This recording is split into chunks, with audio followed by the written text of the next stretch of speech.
a birth of a new Mass Effect game finally take place after almost 5 years of so long waiting. It is no doubt that we will all desperately miss Shepard, and of course most of trilogy fans would like to Mass Effect 3 ending somehow take place or at least be mentioned in the new game, but it will not happen unfortunately. Andromeda will bypass all our decisions in previous Mass Effect games, taking only a few events that we could not influence. The story is beginning in 2185. It is a time-lapse between the events of the second and third part of the trilogy, before the fatal invasion of the Reapers in our galaxy who wanted to genocide of all living beings of the Milky Way and other galaxies. Waiting for the wars, the representatives of the 4 races launched a huge space project named Nexus, with scientists, explorers and colonists aboard. People, Taurians, Solarians and Azari distributed in 4 independent models to not interfere each other inside a giant ship which can be separated from the Nexus if necessary. This is a definitely one-way flight, but all those who have decided to take this journey are united by one goal: to reach Andromeda Galaxy in 600 years and find planets where humanity can live on. While many people are discussing will this game have a success or fail, I don't like to judge something even before the release, so let's talk about more actual things. In the next few minutes I will tell about the 5 major new features that you need to keep in mind before entering Mass Effect Andromeda. No more Citadel and a new protagonist. Instead of Reapers built Citadel, our new home base is the Nexus itself, a giant multi-level spaceship containing 4 more ships for each race, and each of those 4 ships has a lot of smaller ships and vehicles.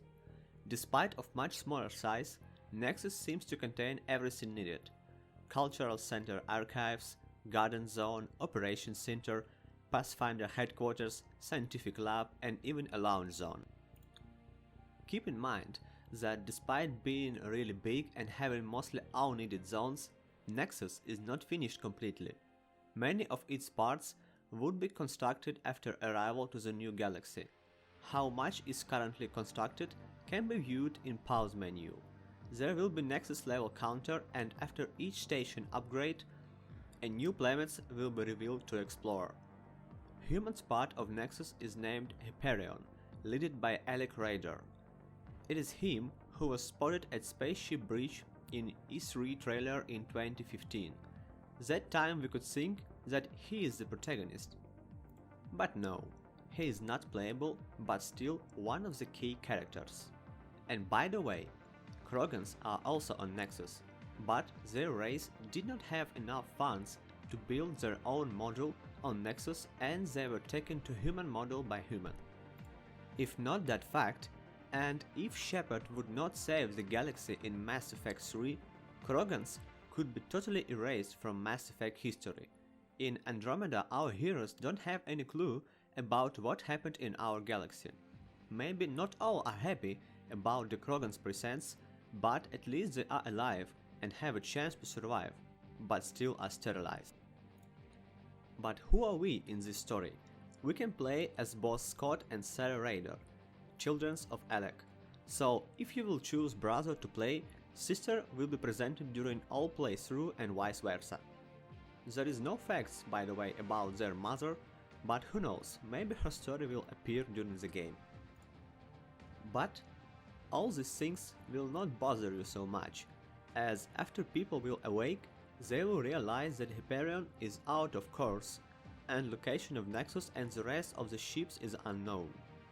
The first planets you will find are inhabited by mostly aggressive creatures, so before you will start to seek for new Earths, you need to find out where all the other civilization representatives are gone. Planets are big locations.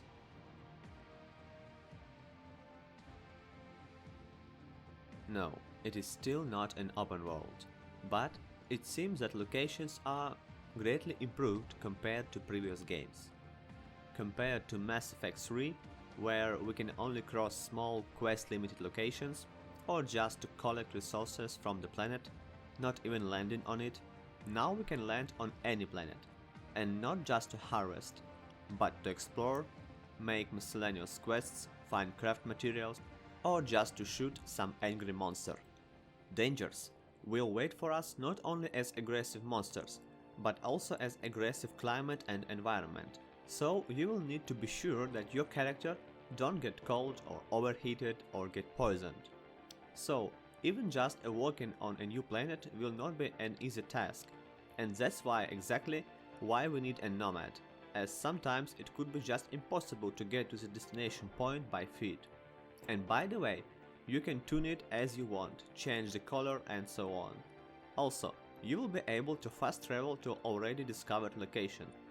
Game developers also pointing on that planet exploration will not be only learning the environment, but also learning a culture. It seems from gameplay trailers that most of the planets will have fortified enemy bases, so you need to be prepared before land on it. Of course, it is looking like we'll have tons of similar like cleaning quests to gather a little of materials, but Bioware promised that each such quest will go together with story elements. Giant bosses. While in Mass Effect 3 we faced really huge enemies mostly only in cutscenes, for example in Dragon Age Inquisition, in each location there were huge bosses that were dangerous, pretty hard to defeat, and even if you was good geared, you had to load saves and choose tactics carefully to put them down. Andromeda will have the similar feature. On most of planets there will be a big and really tough monster that will be definitely really hard to kill, and you most likely will need several attempts to kill him, or just come back later stronger and better equipped.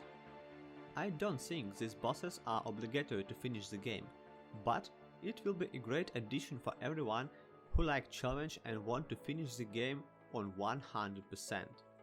Those bosses will be a good motivation to level up, search materials for better gear, and make a perfect tactics with your party.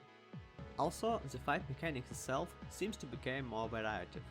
The weapon menu became more useful, and you can perform a wide amount of dynamic moves.